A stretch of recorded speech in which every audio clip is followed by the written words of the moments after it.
एक नगर में एक गरीब ब्राह्मण परिवार अपनी इकलौती बेटी के साथ रहता था। ब्राह्मण की बेटी विवाह योग्य हो चुकी थी, लेकिन कहीं से भी कोई रिश्ता नहीं आ रहा था। एक दिन उनके घर एक साधु महाराज आए।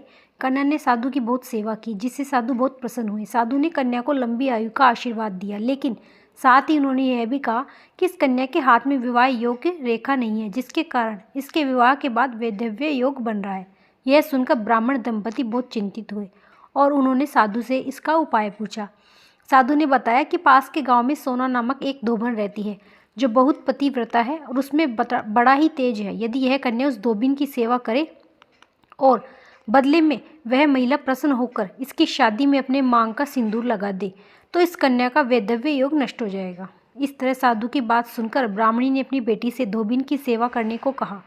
अगले दिन से ही कन्या सुबह जल्दी उठकर सोना धोबिन के घर जाती है और वहां जाकर उसने घर की साफ सफाई करती है और अन्य सभी काम करके अपने घर वापस लौट आती है। तो वह काम कई दिनों तक करती रही, लेकिन धोबिन को कभी पता ही नहीं चला कि कौन उसके घर के काम करता है। एक दिन सोना धोबिन ने देखा कि कोई सुबह सुबह उसके घर के काम करके चला जाता है। उसने अपनी बहू से इस बात का पता लगाने को कहा। सास और बहू ने अगली सुबह छिपकर देखा, कन्या को घर का काम करते हुए पकड़ लिया। जब वह कन्या जाने लगी तो सोना धोबिन पूछने लगी कि तुम कौन हो और मेरे घर की चाकरी क्यों करती हो। तब कन्या ने साधु द्वारा कही सारी बात सोना धोबन को बताई। सोना धोबन पति परायण थी और उसमें बहुत तेज था। वह उस कन्या की मदद करने के लिए तैयार हो गई। उस दिन अमावस्या थी। सोना धोबिन का पति थोड़ा अस्वस्थ था, तो उसने अपनी बहू से कहा कि जब तक वह वापस ना आए तब तक ससुर जी का ध्यान रखना, और अगर तेरे ससुर मर जाएं तो इन्हें जलाना मत। बहू ने हामी भर दी। इधर जैसे ही सोना धोबिन ने उस कन्या की मांग में अपना सिंदूर लगाया, सोना धोबिन का पति तुरंत स्वर्ग सिधार गया। सोना धोबिन को इस बात का पता चला। वह निराजल ही घर से चली थी, यह सोचकर कि रास्ते में उसे कहीं पीपल का पेड़ मिले तो वह उस भंवरी देकर परिक्रमा करके ही जल ग्रहण करेगी।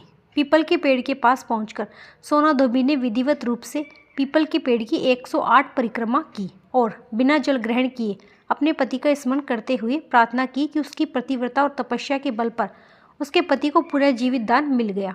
इस प्रकार माघशीस अमावस्या के दिन सोना धोबिन के व्रत और उसकी पतिव्रता के प्रभाव से कन्या का वैधव्य योग टल गया और उसे सुखमय वैवाहिक जीवन प्राप्त हुआ।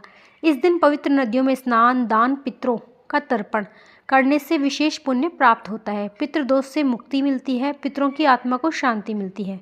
भगवान श्री कृष्ण ने गीता में स्वयं कहा है कि महीनों में माघशीस माह हूँ, इसलिए इस माह में भगवान कृष्ण की सेवा करना अत्यंत फलदायी है। राधे राधे।